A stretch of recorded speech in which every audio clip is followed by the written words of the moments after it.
Мислих за вярата, страстта, очевидно, стремежа към момчетата, с които съм бил, и момчетата, които ме заобикалят всеки ден. Но част от това е волята за успех. Знаеш, че влагаш усилия и имаш увереността да го покажеш, това, което казвам на хората, е просто да бъдеш най-добрата версия на себе си и във всичко, което правиш. Не е нужно да живееш историята на някой друг. Понякога хората те карат да изглежда така, сякаш трябва да имаш определени предпоставки или луда житейска история, за да бъдеш успешен в този свят.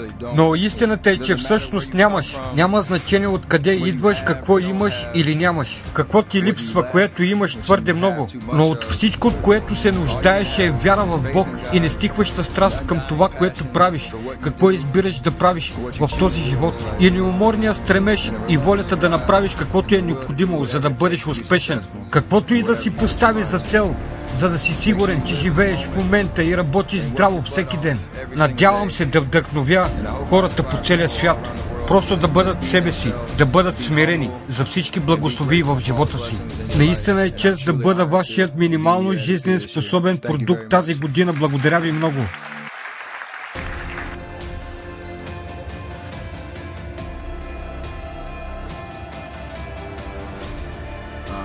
Винаги съм бил най-малкото дете в отбора си.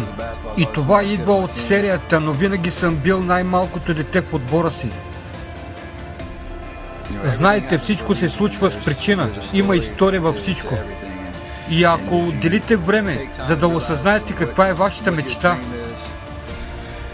и какво наистина искате в живота, независимо какво е то, към спорта или в други области, трябва да осъзнаете, че винаги има работа за вършене и искате да бъдете най-трудолюбивия човек.